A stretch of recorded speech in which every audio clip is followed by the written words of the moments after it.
हैं। कौम के साथ खड़े हो। हमेशा मुल्क की एस्टैब्लिशमेंट कौम के साथ खड़ी होती है और कौम इन चोरों के साथ नहीं है। हाथ उठा के बताओ कि चोरों के साथ नहीं है तुम।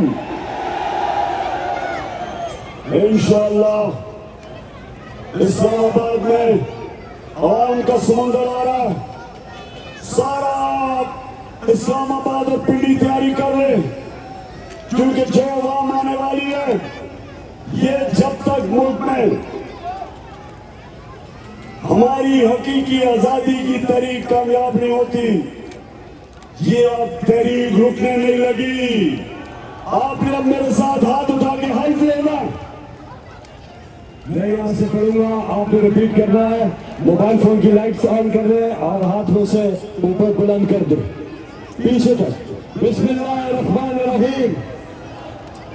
हम हल्फ उठाते हैं कि पाकिस्तान के आइन की हमेशा पासदारी करेंगे। हम पाकिस्तान की खुद मुख्तारी का तहफ़्फ़ुज़ करेंगे। हम पाकिस्तान की आज़ादी का तहफ़्फ़ुज़ करेंगे कि हम कभी भी अल्लाह के सिवा किसी के सामने नहीं झुकेंगे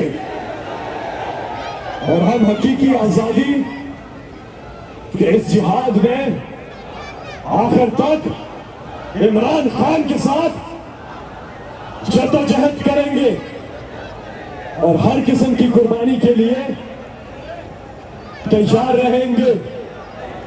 अल्लाह हम सबका हामी और नासिर हो। आमीन।